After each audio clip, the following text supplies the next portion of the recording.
संजय देखिए, चारा घोटाला बेहद कॉम्प्लेक्स ये मामला, क्योंकि इसमें 6 अलग अलग मामलों पे अलग अलग राज्यों में सुनवाई चल रही है। आज जिस मामले में फैसला आया उसमें 5 साल की सजा, 60 लाख जुर्माना, आधी सजा काट चुके हैं लालू प्रसाद यादव, ये उनके वकीलों का कहना है। इस मामले में भी हायर कोर्ट में वो जाएंगे। बड़ा ही कॉम्प्लेक्स और जटिल ये प्रोसेस है संजय। जटिल मामला है, बोलो। हाँ, ये वाकई जटिल मामला तो है, क्योंकि लालू प्रसाद यादव पर इतने सारे मामले चले जिन मामलों में वो सजा भी भुगत रहे हैं। स्वास्थ्य के आधार पर वो जमानत पर बाहर आए हैं, लेकिन 5 साल की सजा और 60 लाख रुपए जुर्माना अपने आप में मायने रखता है कि उनको अदालत से अपने आप बेल तो मिलने से रही, उन्हें बेल एप्लीकेशन लगाना पड़ेगा। और हाई कोर्ट वो कह रहे हैं कि वो इसके खिलाफ अपील दायर करेंगे। हाई कोर्ट से जमानत मिल गई तो फिर अभियोजन पक्ष सुप्रीम कोर्ट आएगा, और अगर जमानत नहीं मिली तो लालू यादव सुप्रीम कोर्ट आएंगे। आखिरकार ये मामला इसी सुप्रीम कोर्ट में आना है और सुप्रीम कोर्ट ही उस पर पूर्ण विराम लगाएगा कि इनकी जमानत का क्या होगा, क्या वो जमानत पर बाहर आएंगे। फिलहाल उनके वकीलों ने ये स्पष्ट कर दिया है कि वो स्वास्थ्य के आधार पर, साथ ही आधी सजा जेल में भुगतने के आधार पर वो एक याचिका जरूर लगाने वाले हैं हाई कोर्ट में, और ये बताएंगे कि आधी सजा को आधा कर दिया जाए, चूंकि उनकी स्थिति देखी जाए, उनके स्वास्थ्य की स्थिति देखी जाए, और लालू यादव को बाहर ही रहने दिया जाए। फिलहाल तलवार तो लटकती हुई है, हाई कोर्ट में देखते हैं कि इस पर क्या होता है। फिलहाल तो जो कानून कहता है उसके मुताबिक उनको जेल जाना ही पड़ेगा।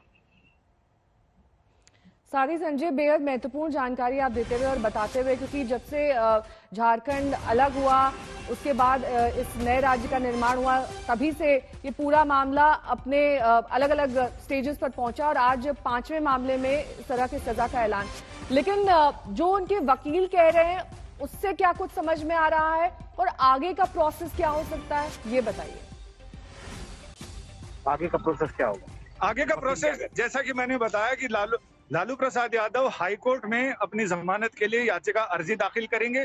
हाई कोर्ट से अगर उन्हें जमानत मिल जाती है तो अभियोजन पक्ष सुप्रीम कोर्ट आएगा एसएलपी लेकर, यानी हाई कोर्ट के फैसले को चुनौती देते हुए। और अगर जमानत नहीं मिलती है तो लालू यादव यहाँ आएंगे, यानी आना उनको सुप्रीम कोर्ट पड़ेगा। आगे का प्रोसेस यही है कि उन्हें एक बार तो कानून के हिसाब से 3 साल से ऊपर की सजा है, तो जाहिर है एक बार तो उन्हें शिक्षक सलाखों के पीछे जाना पड़ेगा और उसके बाद प्रॉपर बेल पिटीशन लगानी पड़ेगी। इस बीच में लालू यादव के वकील ये भी कर सकते हैं कि स्वास्थ्य के आधार पर कुछ रिपोर्ट दाखिल करें और रिम्स की रिपोर्ट, पटना में कुछ जहां जांच कराई है उसकी रिपोर्ट दाखिल करें, या फिर लालू प्रसाद यादव ये कहते हैं सीने में दर्द हो रहा है, पेट में दर्द है, बहुत सारा बीमारी हो गया है, तो उस पर उनको अदालत का क्या रुख रहता है ये देखना होगा। लेकिन कानूनी प्रोसीजर यही कहता है कि उन्हें एक बार सलाखों के पीछे, कोई भी अपराधी ऐसा अगर हो जिसे 5 साल की सजा मिले 3 साल से ऊपर की, तो उसे एक बार तो सलाखों के पीछे जेल जाना पड़ेगा, फिर प्रॉपर बेल एप्लीकेशन लगानी पड़ेगी, रेगुलर बेल।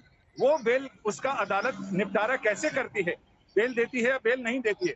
अगर देती है तो फिर अभियोजन पक्ष सुप्रीम कोर्ट आएगा, और अगर नहीं देती है तो लालू प्रसाद यादव सुप्रीम कोर्ट आएंगे। आना उनको सुप्रीम कोर्ट पड़ेगा, और यही सर्वोच्च न्यायालय इस मामले में, बिल्कुल सर्वोच्च न्यायालय का रुख करना पड़ेगा।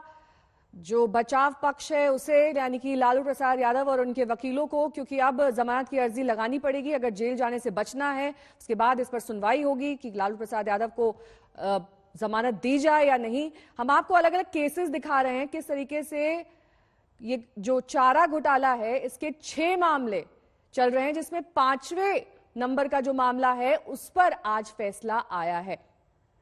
रोहित सिंह मेरे सहयोगी इस तमाम जानकारी के साथ पटना से जुड़ गए हैं। रोहित, देखिए ये पूरा मामला लंबे वक्त से चला, आज 5वें मामले में कोर्ट ने अपना फैसला दिया, 5 साल की सजा दी गई, लेकिन कहीं ना कहीं ये प्रतीत होता है कि जो लालू प्रसाद यादव अब तक पूरी सजा काट चुके हैं या फिर आधी सजा उन्होंने काटी है, उसको देखकर कोर्ट आने वाले वक्त में उन पर सॉफ्ट हो सकता है, चाहे वो स्वास्थ्य के ग्राउंड्स हो या फिर उनके वकीलों की ओर से ये कहा जाए कि आधी सजा तो वो काट ही चुके हैं।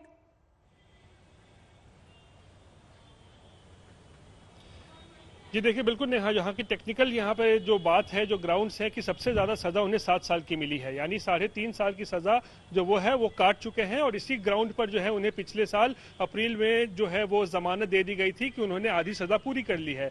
अब क्योंकि इस मामले में भी उन्हें सिर्फ 5 साल की सजा मिली है, यानी अगर इसका भी आधा माने तो 2.5 साल, यानी ये भी जो तर्क दिया जाएगा झारखंड हाईकोर्ट में कि उन्होंने आधी सजा इस मामले में भी पूरी कर ली है, इसीलिए ये बेल जो है इन्हें दिया जाना चाहिए। लेकिन ये सब पूरा जो है निर्भर करता है झारखंड हाईकोर्ट पर कि झारखंड हाईकोर्ट बेल देता है या नहीं, या फिर मामला सुप्रीम कोर्ट में जाता है। लेकिन मैं यहाँ पर एक छठे केस की बात करना चाहूंगा। जैसा कि आप बता रही थी कि 5 मामले में तो वे दोषी करार दिए गए हैं, जेल की सजा हो गई है।